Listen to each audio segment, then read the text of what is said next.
film, and we welcome our audience online and our local audience to the second research seminar in this year's interdisciplinary series. A slightly new format of the series, as I explained in our first session. My hope was to continue a closer look at pressing issues in performance, art, and politics in our societies. And I brought up the website that kind of shows you the somewhat lengthy and convoluted title, and I was told by the press department here that it doesn't read very well to the general public, although we did invite general public. We sent out press releases, we tried to inform the media, so that we would have an open house for our guests to address issues and debate amongst ourselves. And each session was intended and planned to pair to researchers, to scholars, to artists, to people who are sharing their current work. So as you can see at the moment, one chair is still empty, but we're waiting for our guest Olu Taiwo to join us. He's stuck on the motorway. Our other guest has flown in from far away, Madrid, this morning, and got here from the airport on time. So I'm extremely happy to introduce him first and perhaps start the evening off with him. And then Olu will join us when he arrives. And Jaime, as many of you know, is here for several days. So I'm very pleased to welcome Jaime del Val. He's the director of an experimental Media Institute in Madrid, in Spain, the Instituto Reverso. And I've known him for a number of years, and he also is the director and coordinator of a very huge and complicated and complex and challenging European project that I'm sure you will be speaking about. But I wanted Jaime to come this fall and speak about his ideas and also perhaps the Metabody project, so that you could be stimulated to attend what we were planning to do next April here in the Artaud building, namely a big week-long laboratory where we will address some of our practices and our ideas about metaformance. And when I see you introduce your work, you speak about yourself as a metaformer, and perhaps we can later on in the discussion also bring up questions about the new terminologies that Jaime is using in terms of the meta levels that you introduced in your work. So maybe as we wait for Olu, and we don't have to rush because we're here to really also have conversations, glance briefly at my title for the lecture series, because it is perhaps a bit maybe the urgency that I felt in the summer is perhaps sometimes lost on a sort of academic group that is really involved in a lot of research that they're doing in performance, in art, in the humanities. But I wanted to kind of look outside a bit more, and that's why today's topic involves also the streets and notions of precarity or performative politics after democracy was meant to just allude to the fact that perhaps our democracies are in danger. Which title don't they like, Johannes? Which title don't they like? The interdisciplinary? The After Democracy and the reference to capitalism. When I introduced this paragraph on an increasing, I think, powerful and threatening to many rapacious, globalized, whatever neoliberal means, I don't know, but this kind of capitalism under which we live in terms of the economic political systems, and the way we perhaps need to look at its impact on society and on also the movements of people in our societies. I think I wanted to address this issue of the relationships between capitalism and politics. And our press department was not happy with that, so it has been slightly modified in the press releases, but that's neither here nor there. I think I should pass on to you. And our two guests may approach the subject in their own unique ways.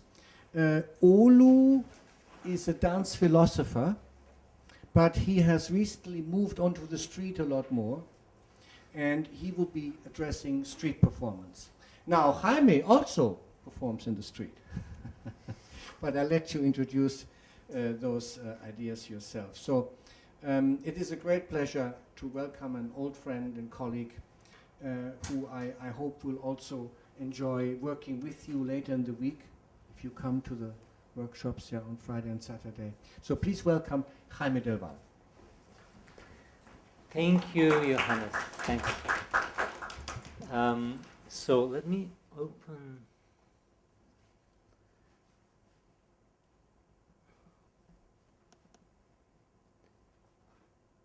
Shall I save this? Yeah.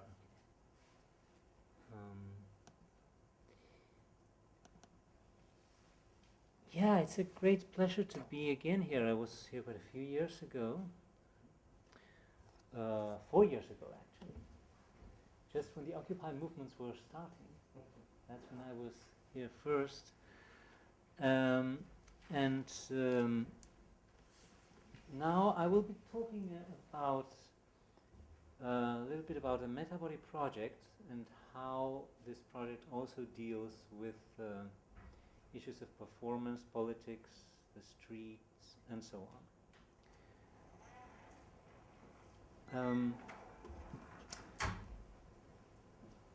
So as you see, the subtitle of the presentation, Embodied Media and the Wars of Indeterminacy and Control. So I will be talking about this idea that I'm not the only one considering that we are in a state of global and permanent war, which is actually, I think, a multi-layered kind of war. And one of the ways to think about that state of affairs, the way I sometimes like to think about it, and this has many implications we'll see, is in terms of a war between control and indeterminacy. Control implying a multi-layered strata of power, from old disciplinary power regimes, which we still are surrounded with, state powers, institutional powers, and so on, to especially the much more invisible and pervasive powers of the cybernetic era, and especially the current powers related to big data control, to the attempt to predict our behaviors and movements in the minutest scales of matter and also in the largest scales. So, as opposed to that cultural drive to control, which is a very old one, I will take this back at least 2,500 years, I will propose how to put on the table the idea of indeterminacy as a positive value that we have to work around and mobilize in a variety of ways. And we will see how Metabody is attempting to do this. So, okay, Metabody is a large European project and network, which is precisely proposing to work on this idea. And how is it that the kinds of interfaces we are normally working with nowadays, like this one or like this one, tend to induce a certain kind of homogenization of expression in terms even of the little choreographies and gestures we perform with them. Think of your daily interaction with your technologies as choreographies, as gestural repertoires. Now, what would be the difference, at least in qualitative thresholds and spectrums, between the gestures in a conversation or in a dance performance and these little gestures that you perform when you, for instance, when people more and more spend hours and hours of their days interacting through Facebook interfaces. So what gestural homogenization is eventually going on there, and then how, because what's happening there is that the complexity of movement is being reduced to discrete entities that can be quantified and digitalized in a number of ways and modulated digitally. So there's this element of capture of movement, of reducing the complexity of movement and embodiment to discrete elements It can become part of the big data environment and the clouds. Now, that of course implies that a fundamental aspect of control society today is precisely this reductive approach to movement, gesture, and embodiment, right? I actually would like to provoke you with the idea that there would be no such control society without, or that it would not be possible to exercise this kind of control if it were not through that reductive process, through reducing complexity of embodied expressions, for instance, movements, to something that can be traced, discretized, quantified. So this double move there of homogenization and control and modulation of our behaviors. Now, how could we work against that drive and that tendency, like highlighting that complexity of embodiment and instead of trying to reduce it, capture it, predict it, and so forth? Well, in Metabody we are asking ourselves these questions not just on a theoretical level, but also in terms of how to build all kinds of tools, techniques, and technologies that take into account that complexity of embodied interactions, trying to highlight and enhance and take even further that complexity, that emergent character, that the ambiguity, for example, of an expression, right? So in a conversation, what makes it really interesting, I would ask you? Is it really the predictability of the meaning of something, that you know what the other person is meaning or going to say, and you reproduce the eternal form of a word that's coming from an abstract Cartesian subject into your own mind? Or is it more about precisely the ambiguity that gives richness and creativity to a communication process as a creative process, as forces that affect and are affected? So of course I prefer to go to this for this second kind of account of communication. The other one for me is completely dead, and it's the substrate actually of control society, this idea that communication is just about Platonic patterns that go from one disembodied mind to another.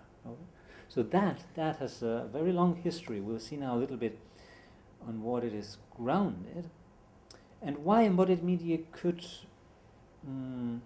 subvert that through highlighting embodied complexities rather than erasing it.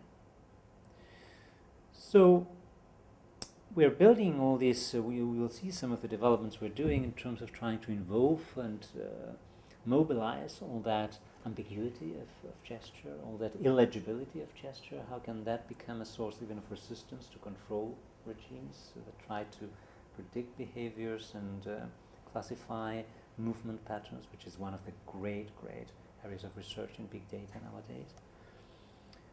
How can we revert that, highlighting the unquantifiable aspects of embodied expressions? Well, in Metabody we're trying to not only develop critiques and tools and techniques, but even integrate them into architectural kinds of conceptions or paradigms. This is important because since for thousands of years, architecture has been the pervasive kind of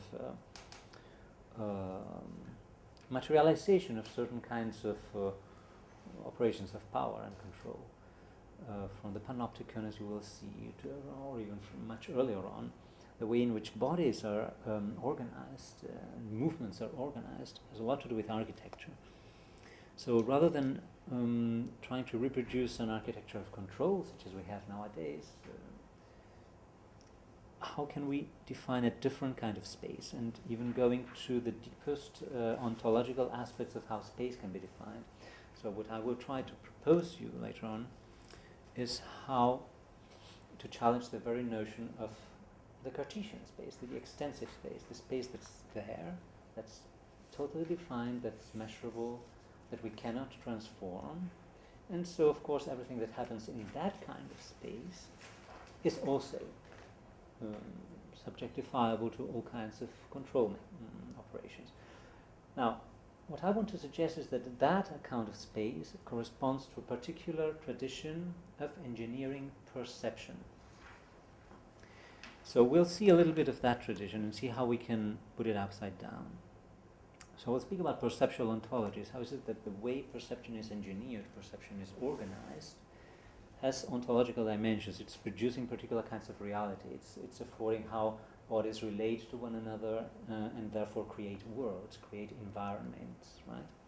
So I would propose in Metabody I work a lot with the idea of having movement as the only ontological substrate of anything we might think. Politics, space, whatever. Let's think of space as coming from movement. Let's think of time as coming from movement, rather than the reverse of things happening in a given space, things happening in a quantifiable time. So I would like to suggest that we are now in the, not yet the apex probably, but in a quite of a revolution within a very long tradition that we could take back at least to the birth of abstract geometry in Greece, of Euclidean space, and so forth, and especially with a very crucial turning point in the Renaissance, which is when there was the birth of a rationalized vision, which is the paradigm in which we are still living, in a much more complexified manner in terms of how cybernetics and now big data and ubiquitous computing have taken that paradigm of the rationalization of sensibility altogether to a much, much greater complexity. So, this is one of the major ontological turning points in our tradition. This is a perspectival machine, an engraving by Dürer, which I always like to show, because I think this materialized the Cartesian split between object and subject like maybe 200 or 300 years before Descartes actually defined this in a philosophical language. So this has ontological implications. This is fixing, this is organizing perception. It's a machine for choreographing perception in a very precise way. You see, the painter has fixed its vision in a point. It's a fixed single point of vision in relation to a grid, and then there's this whole manual visual alignment that allows to transpose what's to the other side of the grid in an algorithmic manner, point by point, line by line. It's an algorithmic vision, and it's generating representation. It's generating the ontological split. Without this machine, I think this would have never happened, or maybe it would have happened very differently. So we're still living there. Look at this. This is a perspectival machine, but it's much more complex because, of course, you have all the cybernetic circuitry here, which makes it into a feedback process. It's modulating your own thinking, your own behavior, your own reality constantly, adapting itself constantly. This is what cybernetic networks are about, right? It's not a fixed grid like here. This is a fixed grid. But the cybernetic meshes are constantly adapting to the movements that we make, that reality is doing.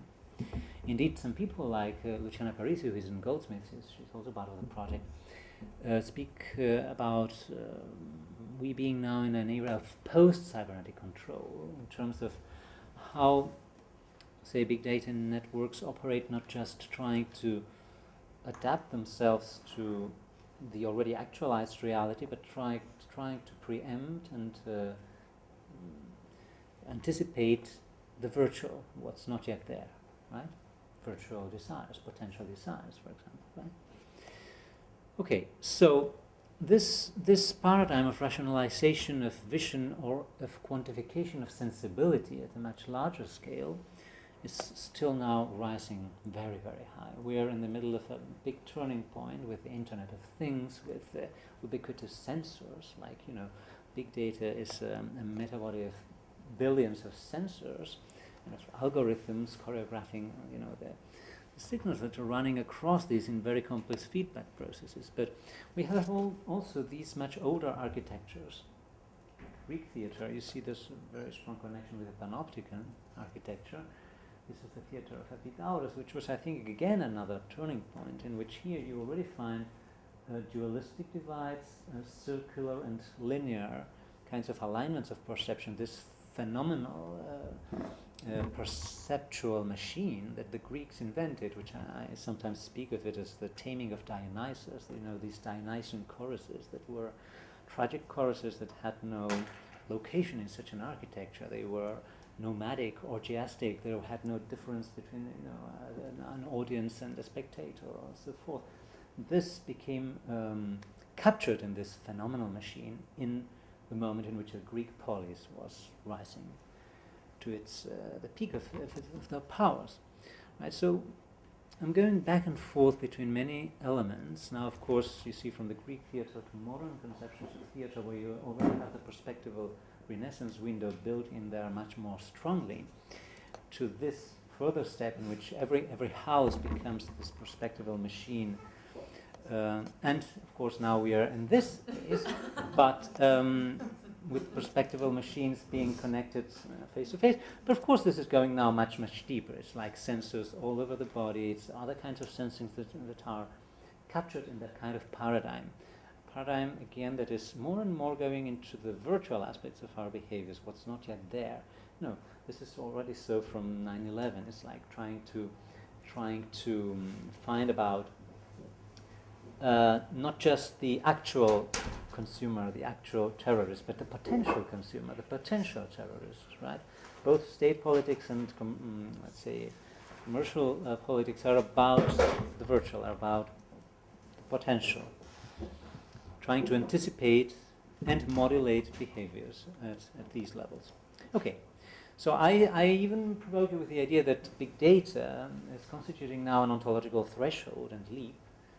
It's giving birth to a new kind of life form, this hypercyber, this metabody of cables, of millions of such buildings where our data are stored, which are, of course, physical memories of magnetic patterns in hard drives, of which there are more than 2 million like this on the planet, which consume more than 2% of the electricity of the planet. You may know some of these figures, right? That's the cloud. The cloud is the most misleading metaphor ever invented, right?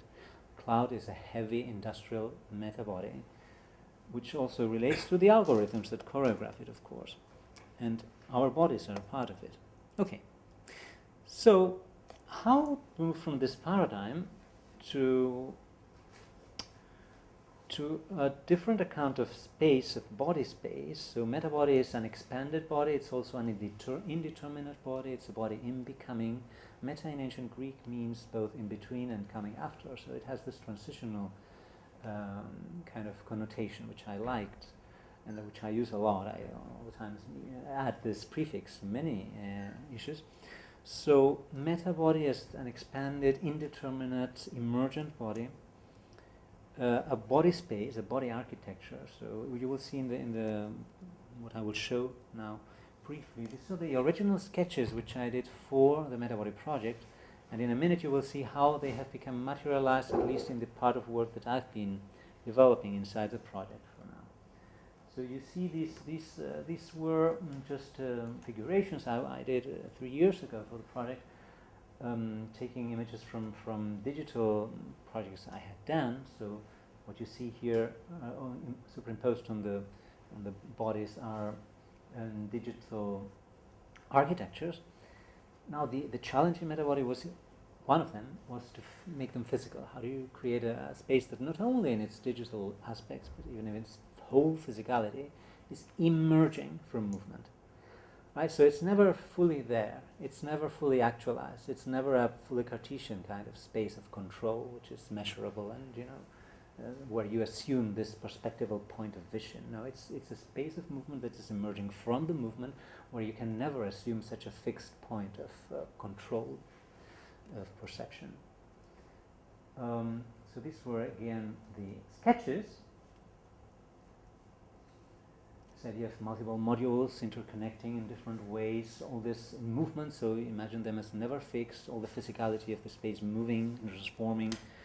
The amorphous character of it is something I've been thinking about a lot. I have, we don't have time today to go into that, but form is something I question as having no ontological status. I think form is the effect of certain kinds of fixations of perception, right? This is usually quite controversial. We can speak about it later. So form is, why do I care so much about form? Because even in these very mobile networks, cybernetic or post-cybernetic networks of control, it's all about pattern making. It's all about it's no longer about fixed patterns. We're no longer in a disciplinary society. It's not just about reproducing existing patterns of behavior. is about mobile. It's a more Aristotelian rather than a Platonic concept of form. It's a very process-oriented. And yet form plays the crucial role in capturing movement. So I like to think, how can we mobilize movement without form? That's not so difficult if you think form not as an ontological substrate of anything, but as an effect of a particular tradition of engineering perception in such a way that you fix it, in such a way that you can recognize something as fixed, even if it's temporarily.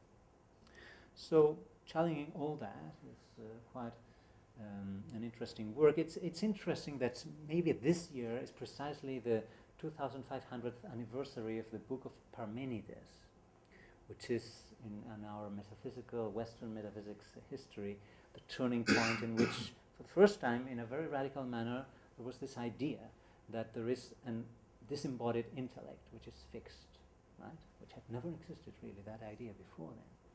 Now we are trying to undo that tradition. Okay, so these are still sketches, right? Now let's move on to what some of us have been producing this over the last year, especially in the Metabody project, in trying to generate those physical spaces. So what you see below is one of the modules that you will actually see here physically later on. So what you see inside that bag, I will pop it up later on, and it's exactly what you see here, this structure, right?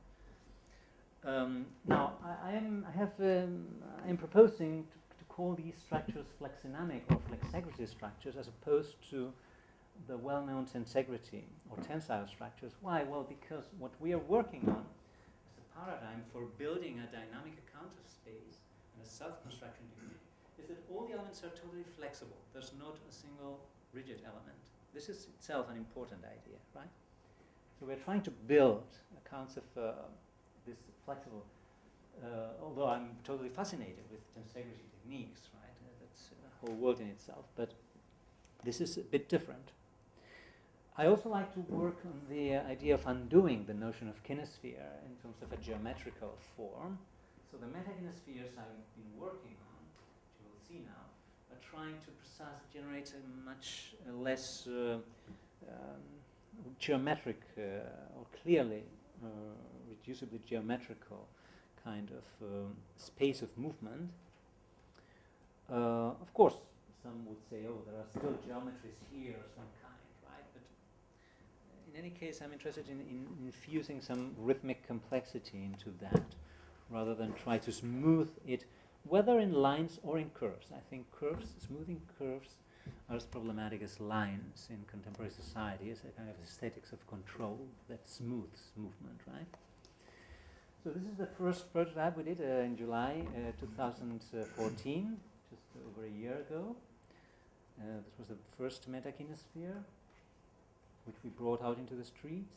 So it's connected to the body. It's fully analog, and through elastics, it transforms in its shape or its amorphousness.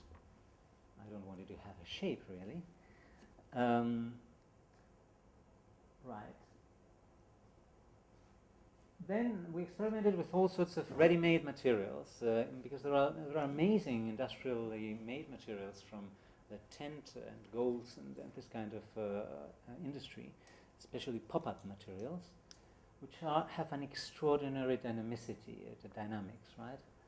And they are robust and they are weatherproof. They have all the elements that we want to do what we want, but we are working against the idea of the stable forms that the industry produces.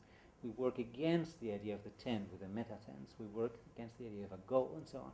So what we want is to generate something that is constantly mutating and connected to the body, so that it's not controlled from the body, and that's very important. It's a distributed kind of ecology, a meta-body, an expanded body, where the control is neither in the subject nor in the architecture enveloping it, but in between. So we have done all sorts of experiments in different kinds of spaces, from the city to the mountains, with different kinds of combinations also of modules. So they can be endlessly combined and interconnected.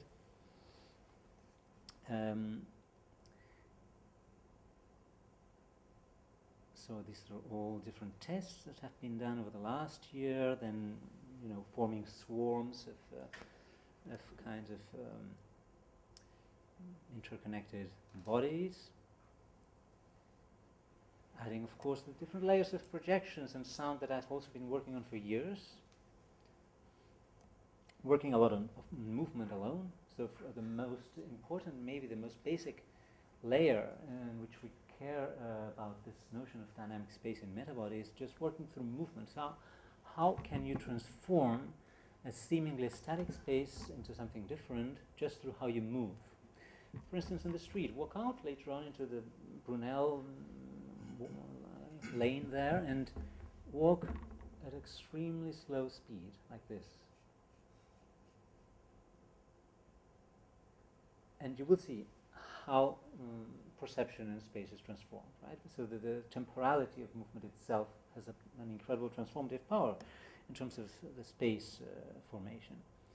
So there are many layers in the project that we're working on, from pure movement, so to speak, to building these flexodynamic structures and connecting the modules in endless ways, composing in space, and all the more digital, electronic aspects of video, voice processing, 3D architectures, sensors, and so forth.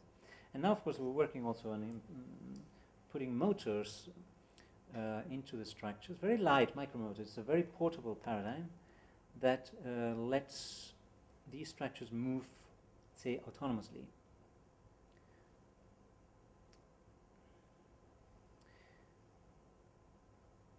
Now, the MetaDress is a second kind of prototype we did. I'll show a few. I don't know if I'm running already very late, because I have a video to show at the end after I show all these slides. So just let me know if I should. 5 minutes. Okay. So I will run through some of these.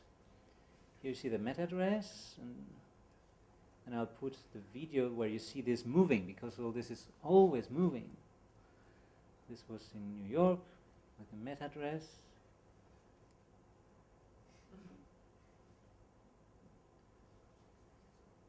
So indoors, outdoors, and the extreme portability of the construction that you will see later on during the video. I will show you the object that's there. They can form larger playgrounds, connecting many modules together. And we are working towards this larger scale as well. Now the Metatope is this maybe slightly larger. The new modules that you will see, which is in that bag, is this one. Right? This was in Seoul just a month ago.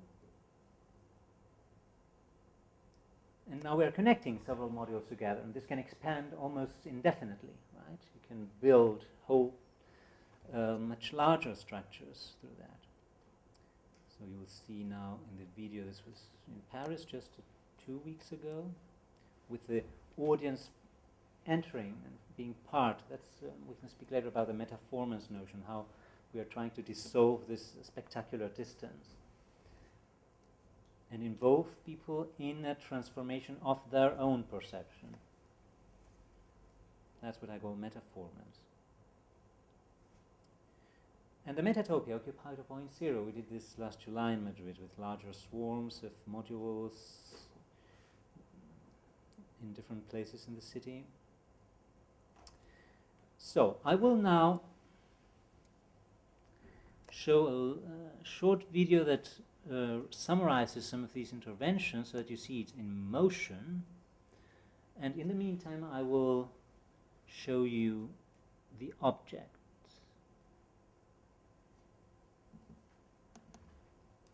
So Metatopia is this idea of an indeterminate space, right? It relates a lot to Xenakis' polytopes, of course, but it's also different. It's we can speak about it later.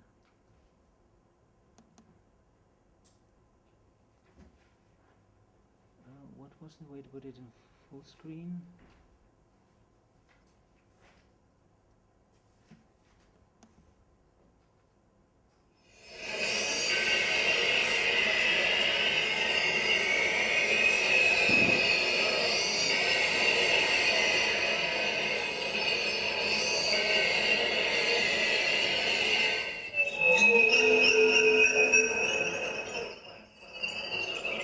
So they're also wearing sensors on the body which are transforming the digital meshes and the sound.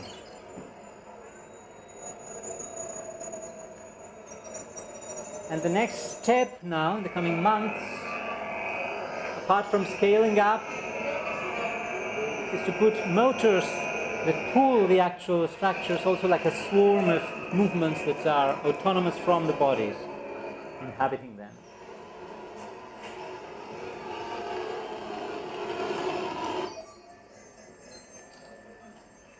This is more of a performance. So previously you saw more like a playground, an installation in the open space.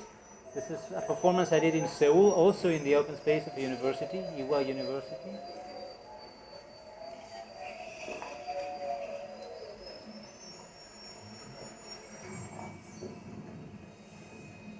Again, the projections you see are transformed through the sensors on the body and the sound as well. There are several layers. Also projections from inside with wearable projectors. And this is my own skin being projected, the micro movements or micro dances, micro sexes I call them. This amorphous body.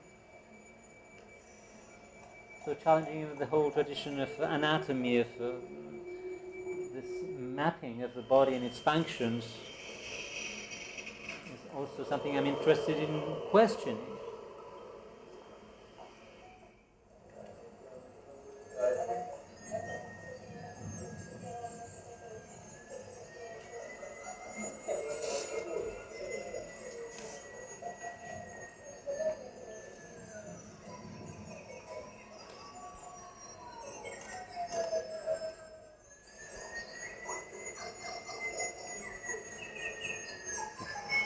So, let's come to a close. I just want to show you a couple more images. Now this from Paris, you see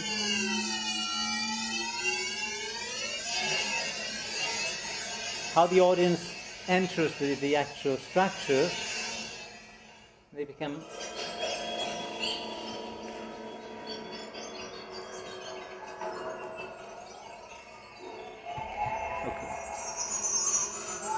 well, you find this anyway online.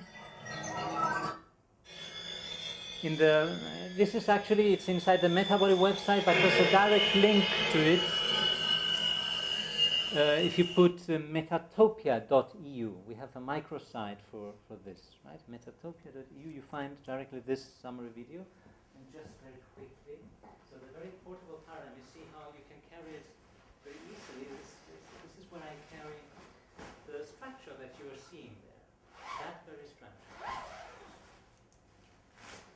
And that's a very important aspect of the paradigm. It's its extreme portability, the idea that it's a self-construction technique, and that we can bring this easily out into the streets and perform with it, and have other people build their own modules.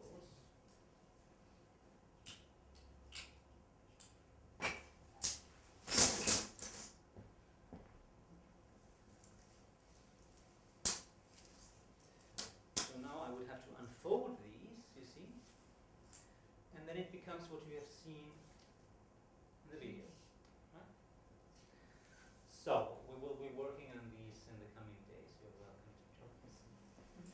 So thank you. Thank you, Jaime. Thank you very much.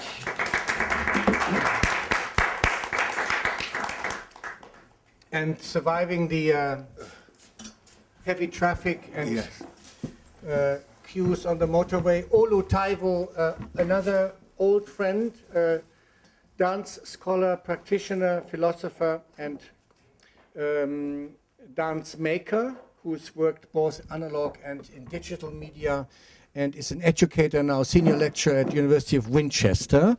And I don't know his current work, and that's why I'm intrigued to listen and hear what you have to say about the streets. But I do remember that you told me a couple of years ago you started to work with kids, young people in Winchester. But about the European movement, I don't know, so you must tell us.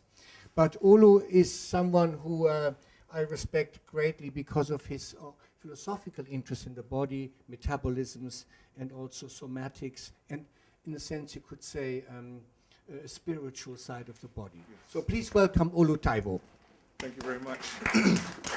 Right, I'll just Is it okay to use this computer just to get some? Yeah, we can maybe go in Go escape, online. and then if you look for the Safari, you're That's it. online. Yeah, Thank you can enter the address.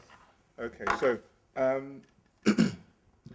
bear with me while I just get the thing online. So you may talk amongst yourselves for a little brief while. Right, where are we?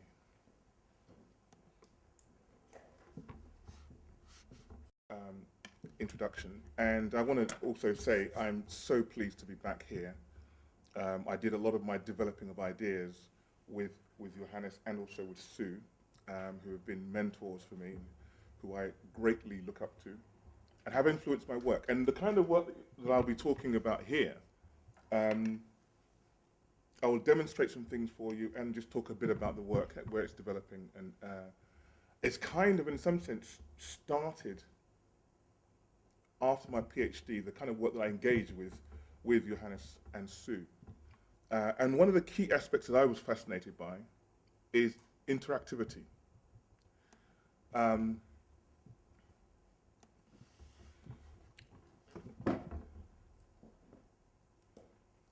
Interactivity. To be able to connect with the audience.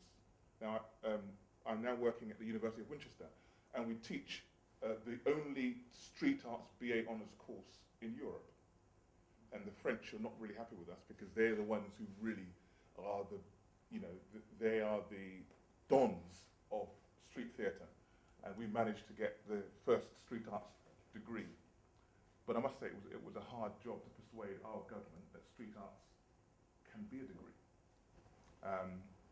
One of the key things with street arts and live performance outside is this notion of how you connect with the audience. And we did a fabulous work which I did with Johannes, where we went to Japan and we met with a fantastic performer, educator, philosopher called Hironobu Oikawa, who was a Buto expert and wonderful at Tai Chi and things like that. And I learned a lot about embodiment with him and that project, Ukuyu, which was fantastic. Okay, so what I mean by interaction,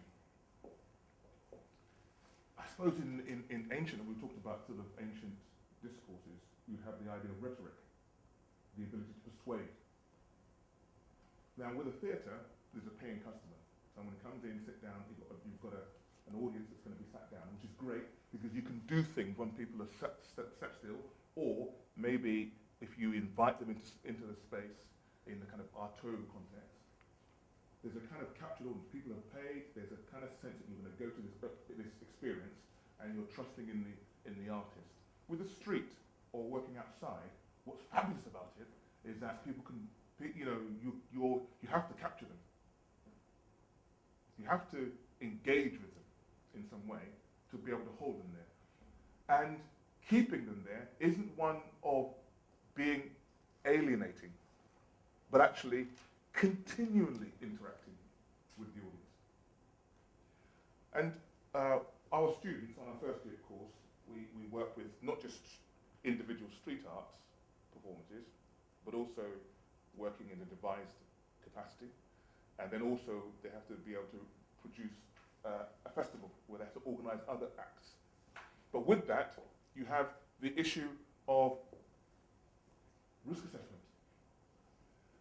The issue of if you're going to do something which is going to be slightly dangerous, you have to involve the police, you have to involve the fire service as a way to mitigate and to make sure that what you are doing is first legitimate and can happen in the space. And so the canvas for the outdoors becomes a large space of interaction. So, but then, you're in a space, there you are, and then you have to engage in some way. Now, there are classic things, like, for example, if I were to do this, for example,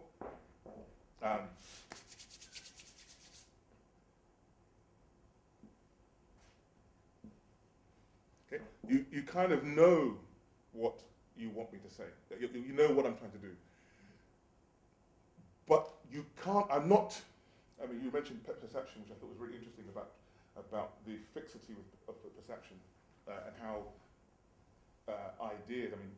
ideas are brought down to us through repetition in some sense, that they may not necessarily hold a thing in themselves. So as a performer on the street, we have to persuade you and to hold your intellect, to say, wait a minute, I know there isn't a glass there, but I'm going to persuade you to think, is there?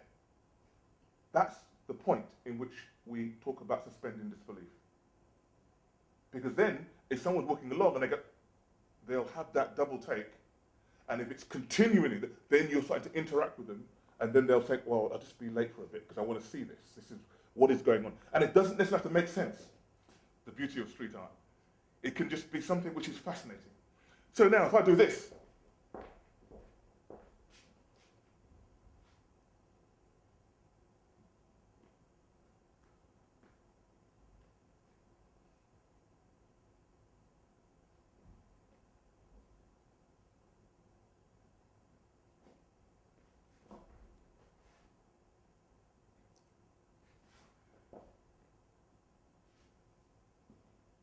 that's different. Yeah, I can see. Now, did you hear that little bit of, just a little rest? That's then a cue for the next thing. Does that make sense? So it's about this human interactivity. That's a very classic mind. Another one which is quite important at the moment, again, is the idea of the robot. It's about being able to really connect. And my work at the moment is really based on how to work transculturally. And this is one of the, I'll talk a little bit about this in a minute, but I want to demonstrate some things first. Because you need to know what it is I'm doing, eh? Yes. So, I just brought that because you might be interested in a bit of Google glasses. So I find this very interesting. This Google cardboard. It's one of the things we're working with Oculus Rift. Has anybody been on Oculus Rift yet? You better. If you're interested, later on I'll show you a little taster of full digital immersion. You see, now I'm interacting with you there. Is the interaction? It's about the business of being in the space and being comfortable with yourself. Or in some cases, not. You know, that's okay. Just a few things here.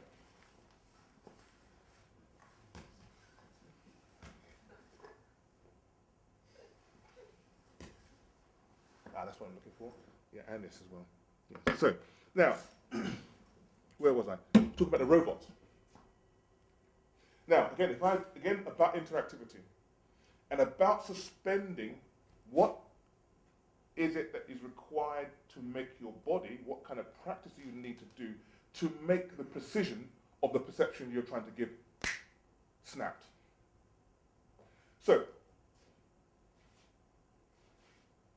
or kind of like this what is it? Pretty crouch. This kind of thing. You know, well, that doesn't, you know what I'm trying to do, same again. But this is different. This is where I want to be able to disturb you. You know, the Arto talks about disturbing the audience.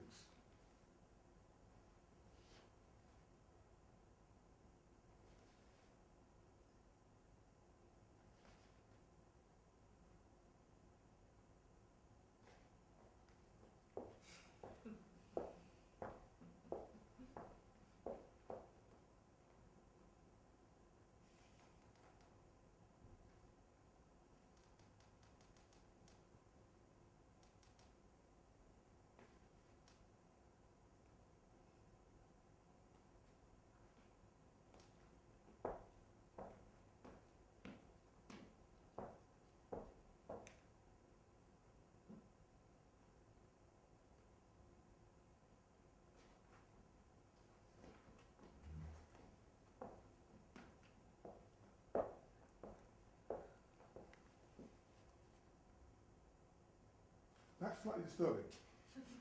Yeah? Because for us, no, you know that I'm not a robot. But, do you remember the wonderful piece by Chitty Chitty Bang Bang? Remember Chitty Bang Bang? A lovely bit where the puppet. You watch, I remember, because, is he strange? You know, as a kid, that's what we want. You know he's an actor, but we want to know.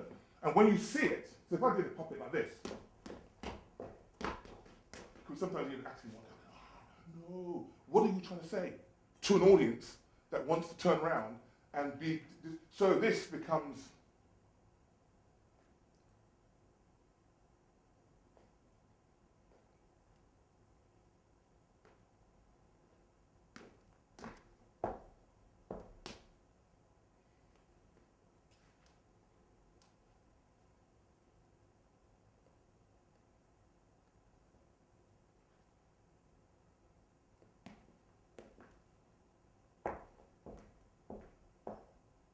and that's disturbing. Yeah? So the quality of impulse, movement, perception, and how we present that becomes important. Now, at the moment, the street arts fraternity in Europe are trying to get the European Commission to recognize street art as a subject.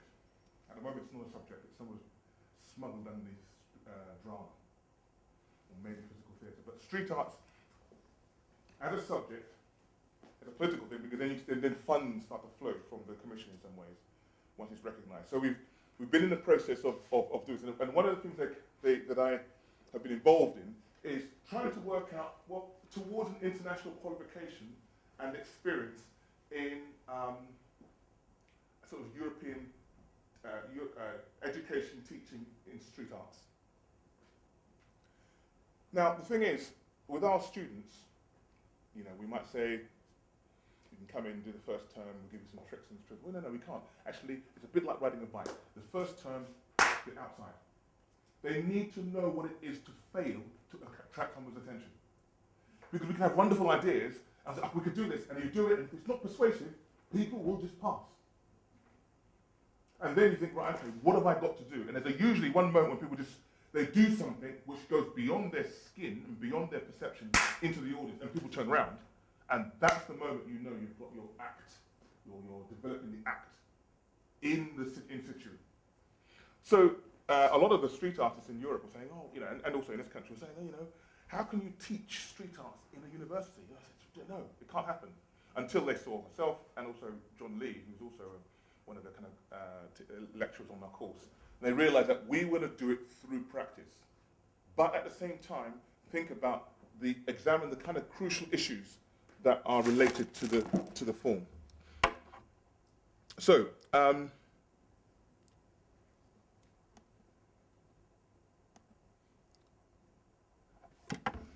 this year, when we did a piece with our students. So one of the key things in our course is we always make sure that we take our students into professional situations.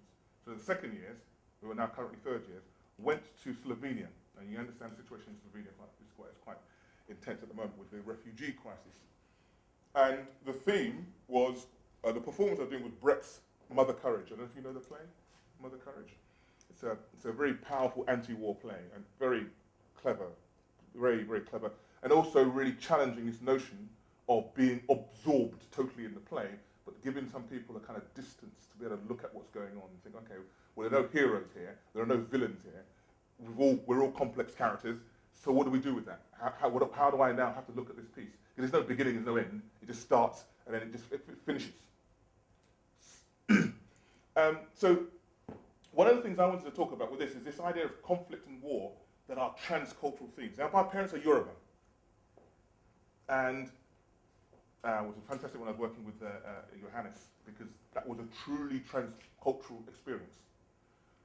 Working with people from China, myself who's British, but also Yoruba, people from Greece, and we were going to, and the key thing there was about the design and the technology and the interaction between humans to create a piece that transcends a kind of cultural ghetto in some ways.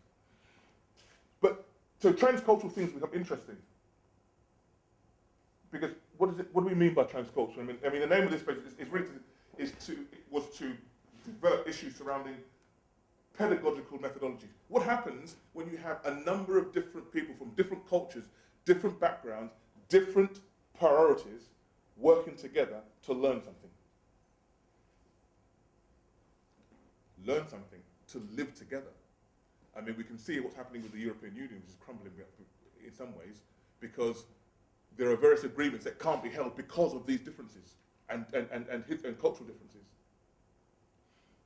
So the aim is to develop, for this particular course, was to help proliferate strategic concerns and develop tangible collaborations between performers and organizations. That would be performers as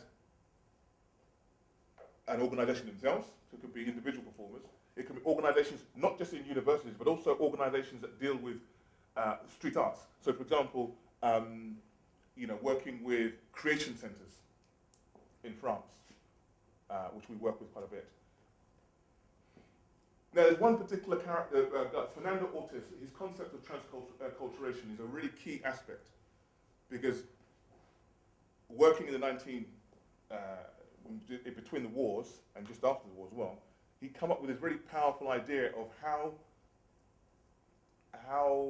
people living together in conflict and over generation through integration, there is a kind of the act of transculturation is how people come together and integrate. And usually it's through forced situations, whether it's war, migration, immigration,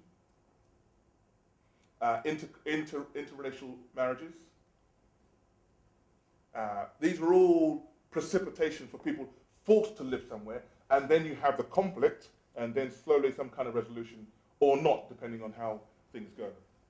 So here we've got sort of these conflicts rise from ethnicity, identity, racism, faith, politics, political correctness, multi-interculturalism, segregation, migration, and so forth. I mean, if I was, say, 70 years ago, 70 years at this time, if I was in South Africa, I would not necessarily be able to speak to you in this particular way, as a black man. So there's all these interesting contexts, and in some cases there are still issues around the world. We're very lucky in London and various parts of the world where some of these integrations and this kind of ferment of. Now I'm interested in how that affects movement. How we embody certain qualities of attitude in the body. Judith Butler talks about gender being something which is basically learnt and is a repeated act. So actually, what does it mean? Does it mean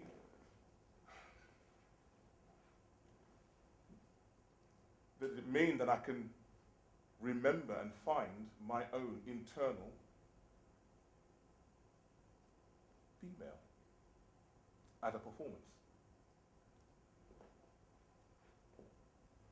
And what does that mean? Not to do something that's cliched. This kind of thing. You know? Finding your own space. Again, as a way to find and to disturb. To disturb the relationship. Also to bring that relationship in.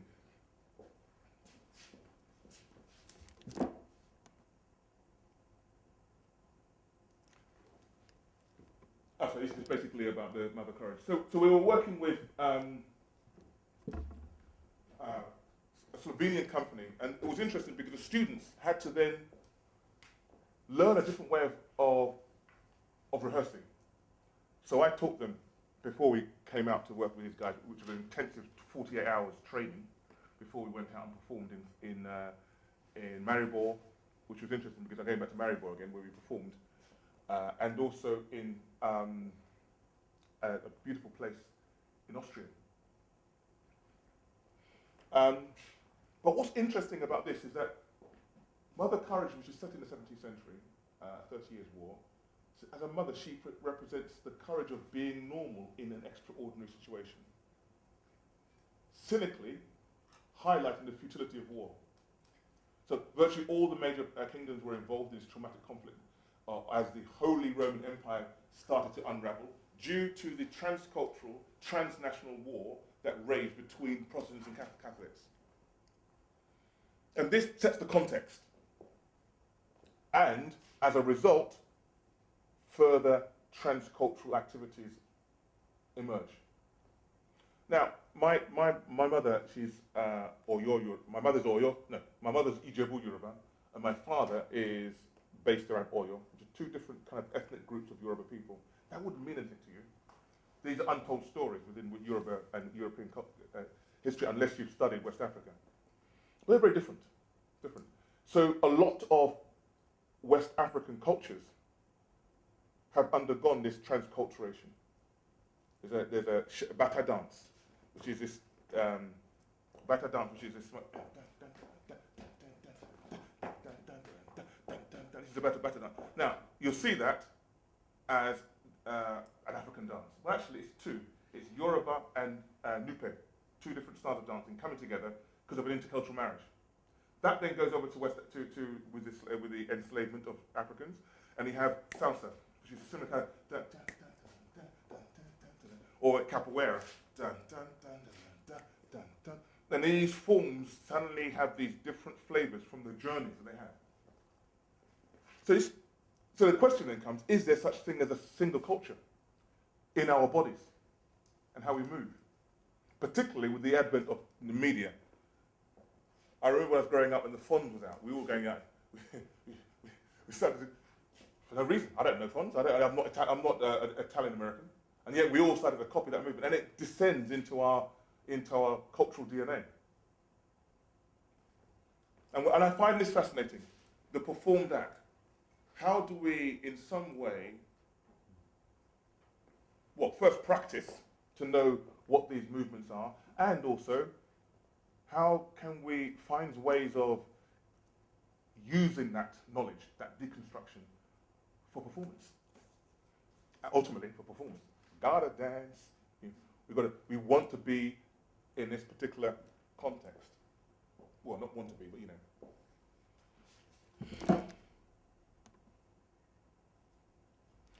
So the key thing that we wanted to focus on is and challenges when working with these cultural differences and transcultural similarities within a single European framework is a big task regarding international qualification and experiences, questions concerning how to reconcile our different cultural perceptions with the aim to create a mutual understanding of dramaturgy, context and criteria within a frame, which adds further complexity. So, we would ask, these are three key things. What would the content of such a frame be? We're not talking about just saying, these are the things we want to talk about. What would the frame be? How would we create a frame which can hold something which we'll all agree on? What tools would be needed? What methods and reference points would satisfy the various national practices? And this is something we had a big debate about, and I won't go into the details of that. An ideal framework for our subject community would be one that develops a cohesive progression for various university systems in Europe, and the key to this would be developing plurality within a single framework, finding a common language between competing perspectives whilst gaining and maintaining national autonomy. And this is crucial. This is so crucial in the context of working on the street. You know, there are some, in Slovenia, there is actually quite a history of street theatre. So people, when something's going on, people they go to this place, there's a big crowd and there's a full interactivity. But, of course, it's Slavic, so they're quite reserved. Whereas when we go to Spain, people are very, very full on in terms of how they want to interact with you. So when we talk about performing outside or performing to the public, the question is which public? Who? And how do we then have to become like a chameleon in our activity? What's the nature of our, is there a thing, oh, this is what I'm going to do, and then I go out and then we'll see how it happens, see what happens. I mean, again, some people do that. So this is interesting for me. Going back to so there's a kind of immediacy. Can you come to some preliminary ending so we can start Yes. discussion? Yeah, okay. So for example, the impact of sound.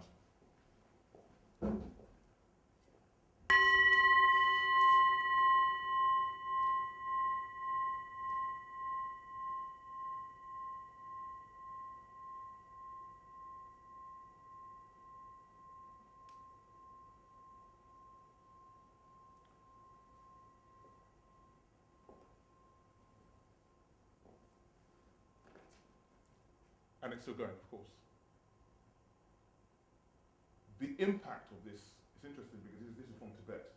It's got 7 metals in this particular thing, so you get this deep, rich resonance, which we feel.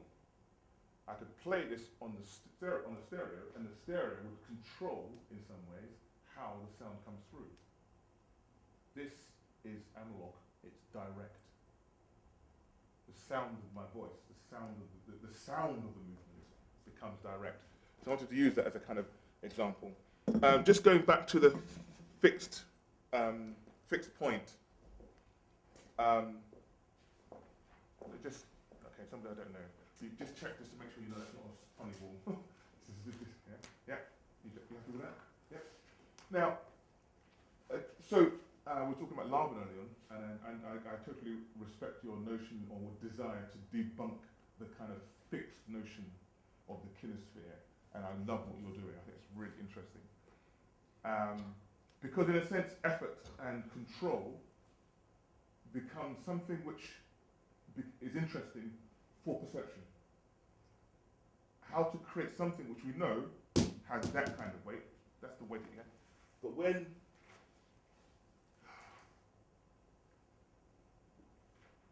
certain movements and quality control will give it a sense that it may be fixed in space, or had a sense of being completely light and floating. There's no magic there, it's practice. Just in case you're wondering, has he got a magic ball? It's purely to do with the practice.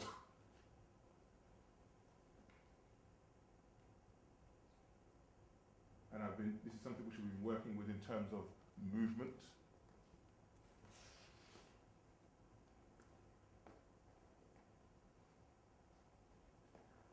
So, and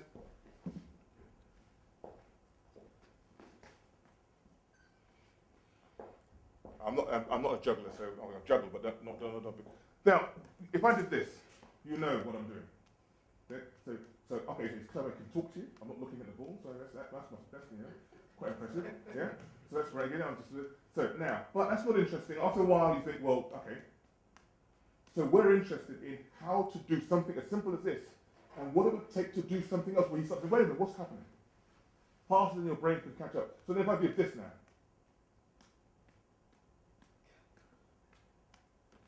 Or this. Or that. This.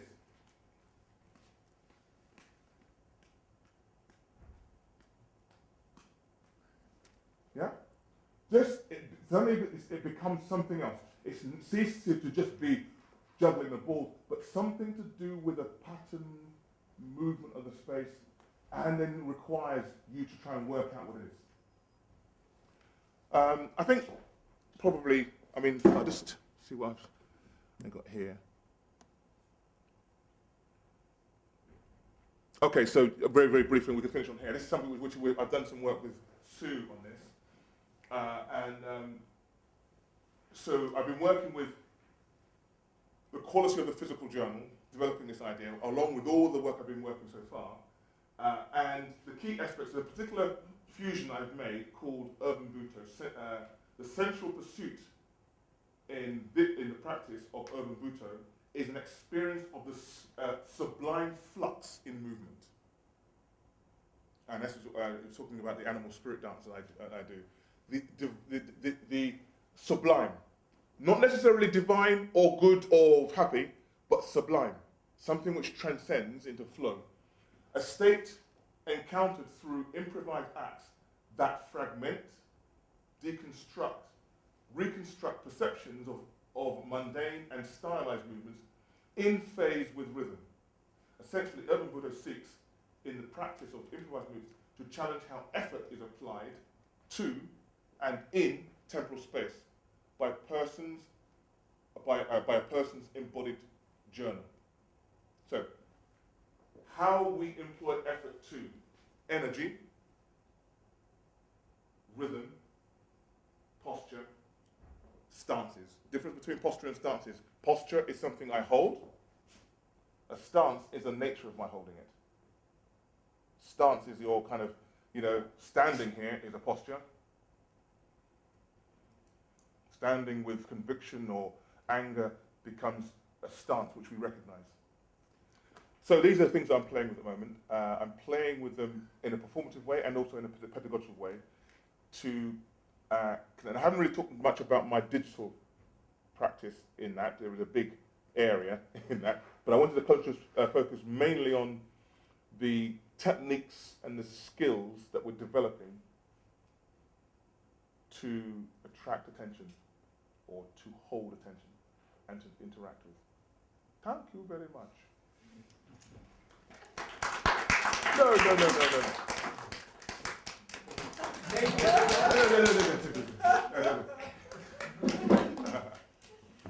So, I think we'll open the floor, we'll go till 5:45. I was actually hoping sometimes the pairs would agree or disagree.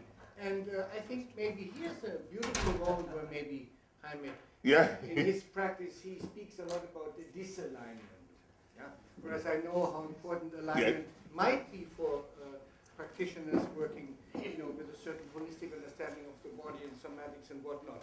But it's not for me to begin a debate, but ask you after these two very powerful presentations. And I guess the political subtext also of the street art in the institution is to bring in something which would be considered extra disciplinary, yeah? Yes. Not serious. Yes. That's of course an interesting aspect of it too. Please, you go in for your comments and questions. Pernille.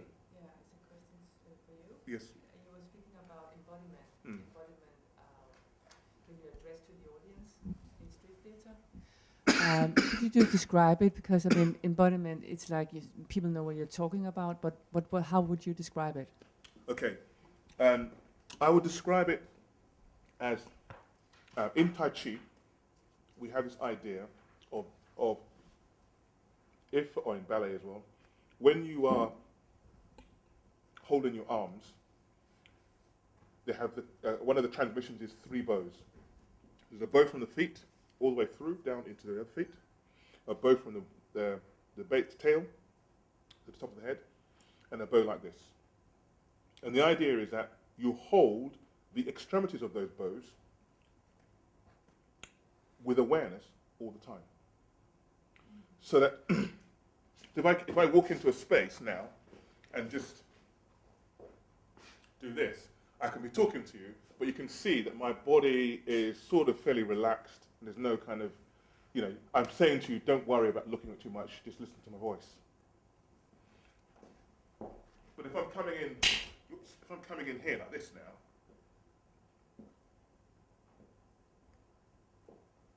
I'm doing it slowly, and I'm fully inside the body, and with it comes a kind of a dislocation from the normal. You're inside the act. And those who were working with drama, we all know that with drama, often, especially with something like Shakespeare, there are long phrases which you would not say in real life.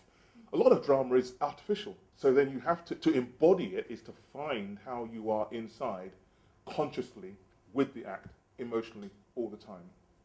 So that's how I would describe embodiment. Helena? Hej, eller? Good to see you back. Yes. I have two questions for you. First one is just on the photo you mentioned about open Boto. Yes. Because we used to work together with the Boto dance. So I just wonder, are you based on the Japanese Boto Yeah. dance It's to based, develop into it's in a open sense, Boto? it's based on what we were doing, which was, Johannes, we would go out to explore Buto, but we weren't doing Buto. He was quite clear that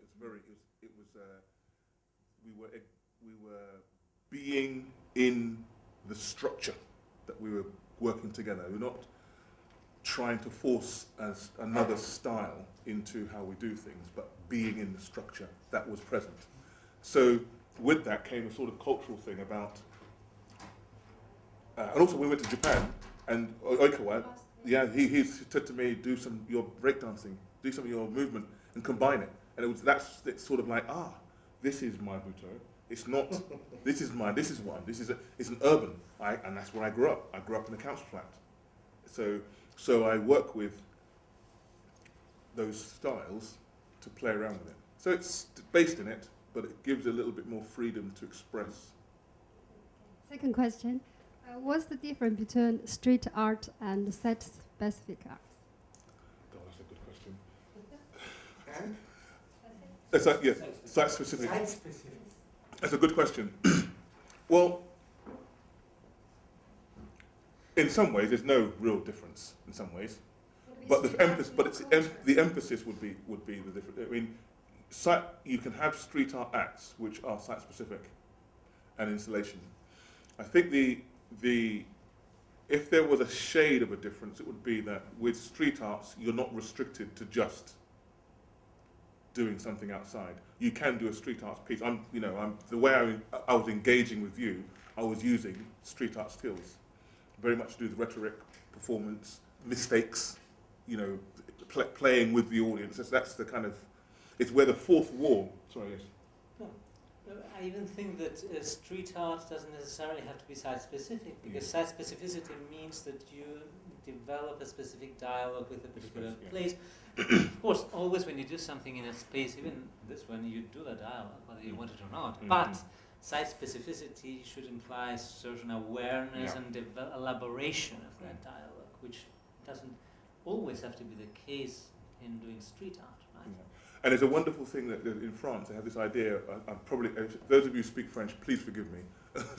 A repérage. I think it's repérage. This idea of being able to go into a space, exactly that, and to investigate what that space is, its historical context, so forth, and then you start with that as your basis for making your work. So that's in line with site-specific activity. But again, physical theatre, drama, dance, there's a kind of interdisciplinary, architecture.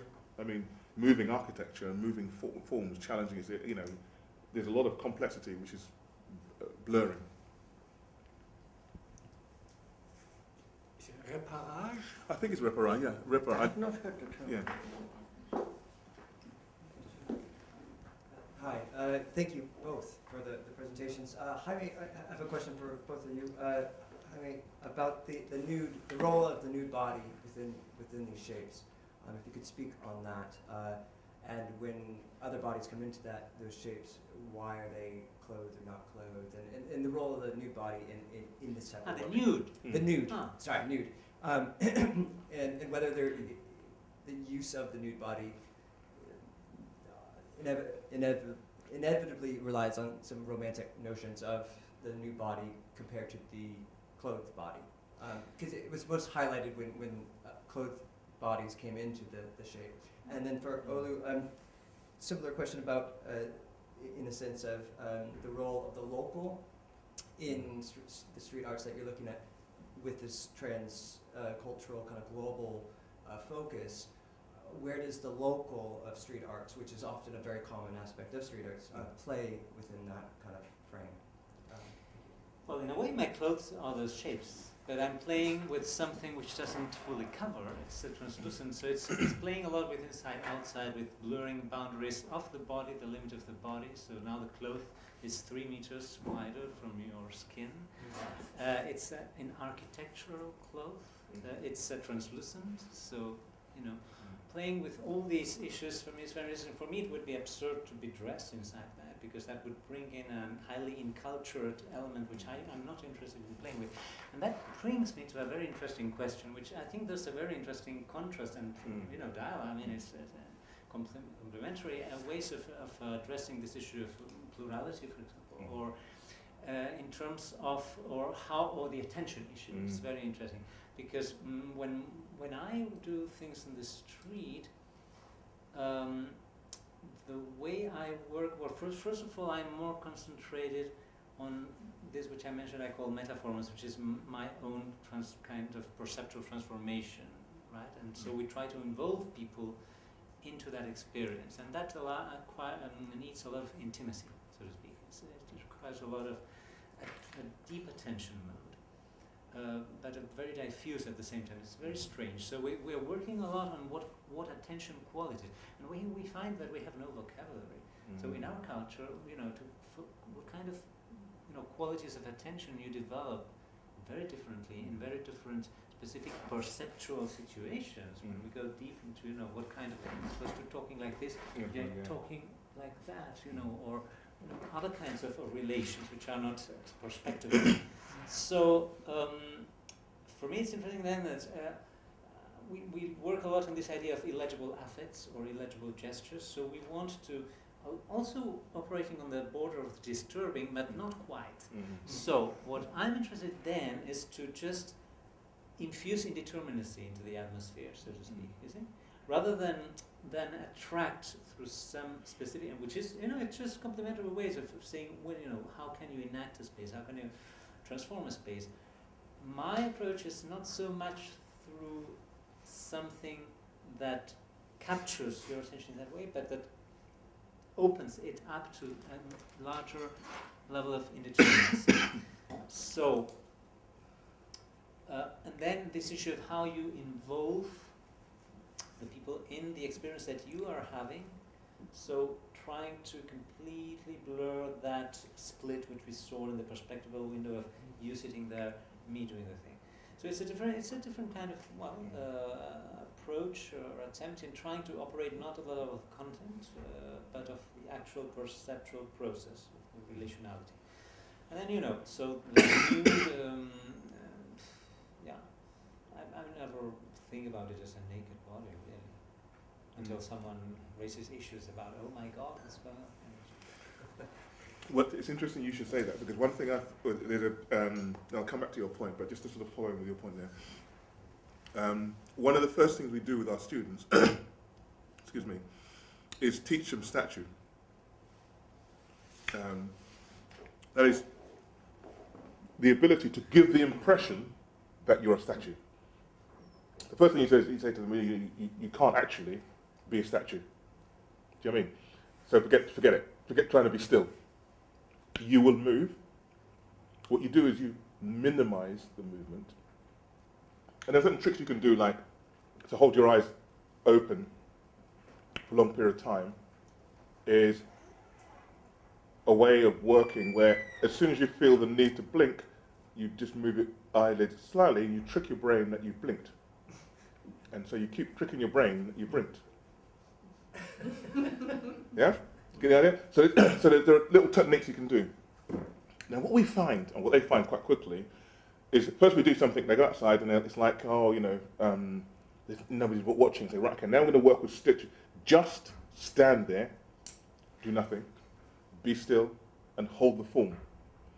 What happens then is people will think, is he still? What's going on? And they come up and they often take pictures, right, really close, intimate, because they perceive that, and then they say, right, any one moment, just move. And they go like this, they go, ah! And it's just to say, well, you knew as a human being, but it's that kind of suspending disbelief.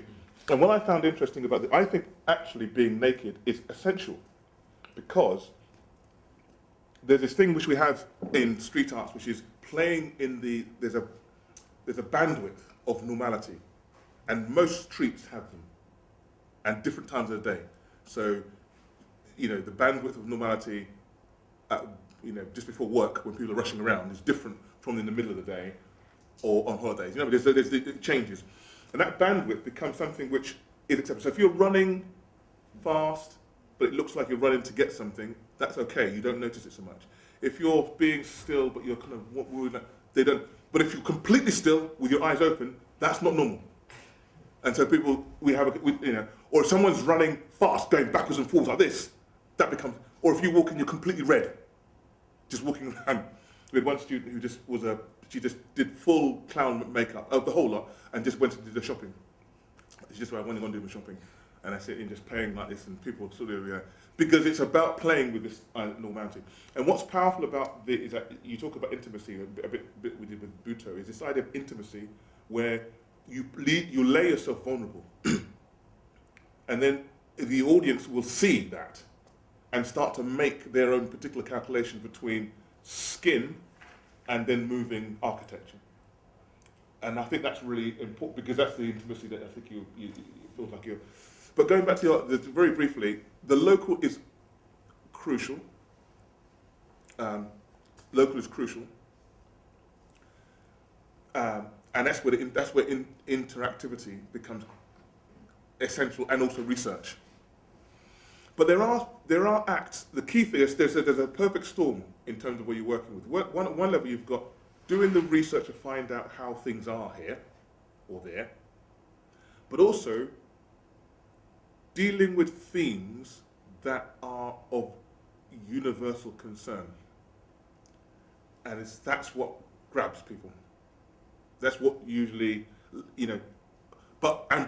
doing something with it. Not necessarily doing it, but doing love, hate, revenge, ghosts, puppets. These are universal, and if you can display them and show them in different combinations, becomes fantastic. Being still and moving fast, that contrast is always it's a powerful trigger. Doing things in threes, for some reason, yeah.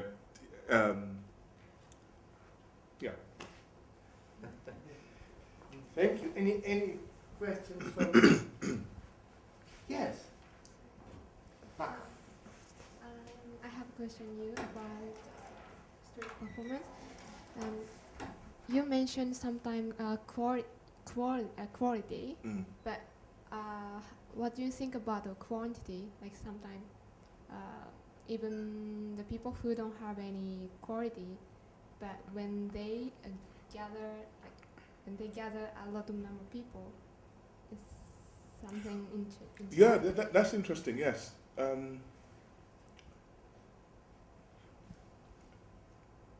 Because I was sometimes dance on the street, like if for example at the station, when I dance alone or a few people, like nobody came to us, and also sometimes policemen come to us to ask what I'm doing here. Yeah. But when I perform with like over 30 people, even we don't have any good skill. Suddenly, even just to practice, people come to people stop to see us. So I'm just interested in this situation. And that's one of the things that this idea of quantity and amassing. It still works in this idea of the bandwidth of normality. If you have 50 people doing the same thing, that's not normal. But it's fantastic. So we think, well, why are they doing this? They don't have to be good at it. They're just all doing it together. So that becomes a kind of something itself. But I think the other thing about being on your own, each person, if you're interested in doing something outdoors, each person has their own way of attracting attention. I'm 6'5" and I'm black. I go into space. I do something. There are certain things I can do because of my size and because of my, But if I was in Brixton, not necessarily, because there are a lot of. So then I have to think about what it is I'm doing, and there are ways of doing things that attract attention. And this is the skill of a street artist. I've seen people your height, walk into space and just attract attention because they've worked out what it is that works for them to hold a space. And that's practice. That's something which you work with, and it's, you know. But if you haven't gone through that particular thing, then quantity will do it. Yeah. Of course. Yeah. We have time for one last question, commentary.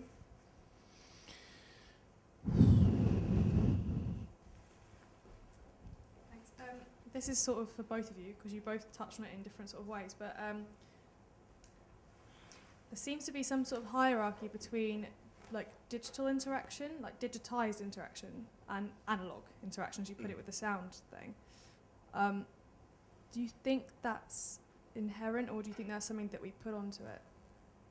That's good. I don't think I quite understood. So the hierarchy in what sound? So do you think the hierarchy of like analog and digital interaction, or digitized interaction, sorry, do you think that there actually is a hierarchy in it? Do you think there's any like real difference in the value of the interaction, or do you think it's something that we put onto it, that we project on? Do you think there is one? Like you feel that when there's digital interaction, it's Not necessarily digital interaction, but digitized.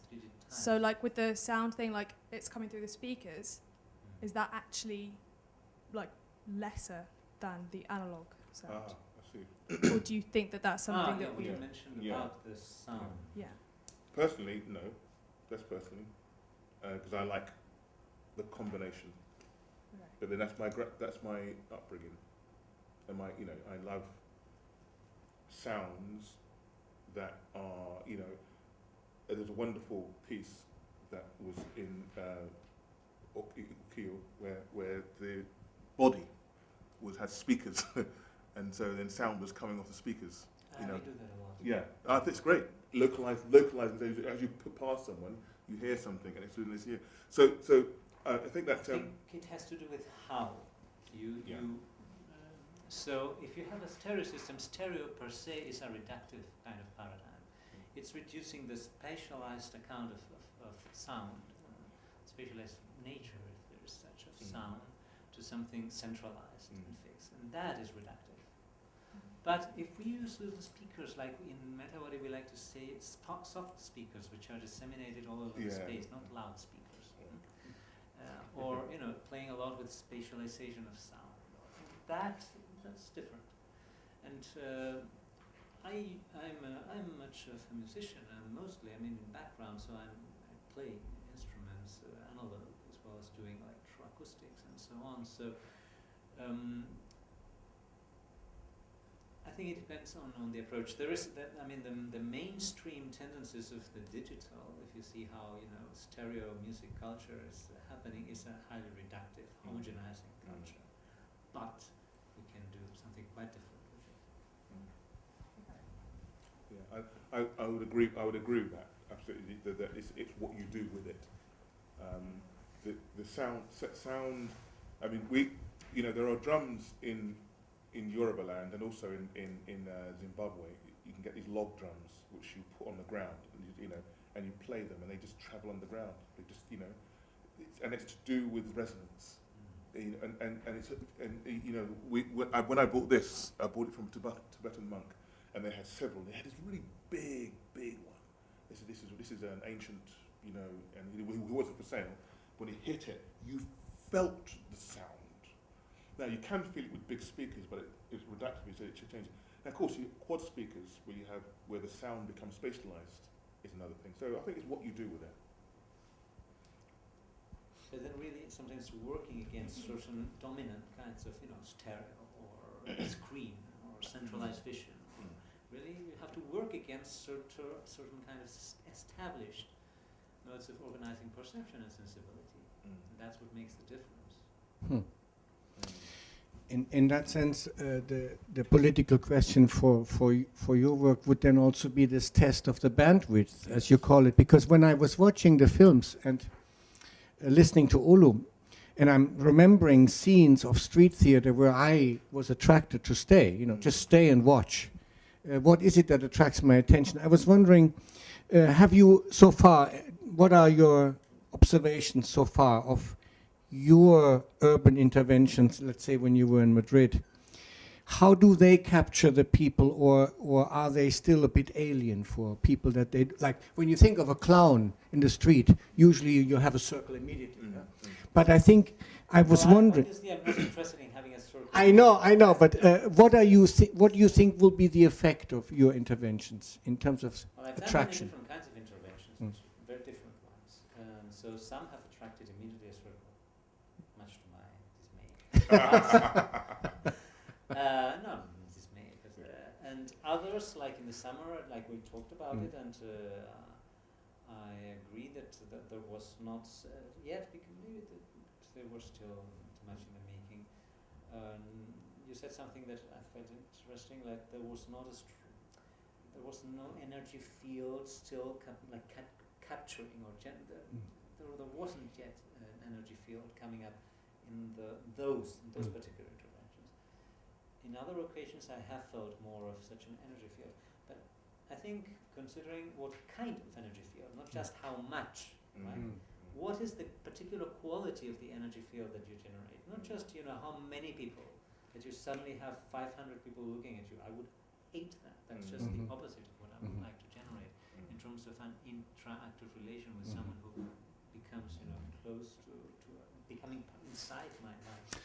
Yes, I can attest to that, because even the question of how to get inside for me in Paris, I was actually hesitating, because I wanted to know before I fumble, how do I get inside? And then it becomes a very delicate and also much more careful approach to the performer when you sort of, very carefully sneak in. And then the issue of nudity or clothes, I think it changed for me. It wasn't an issue, yeah. Although I think the intimacy and the soft listening to the soft speakers, that's a new element, because everything is so loud in our culture. I think we need to stop here. Before you leave, I need to give you the location of where we're going.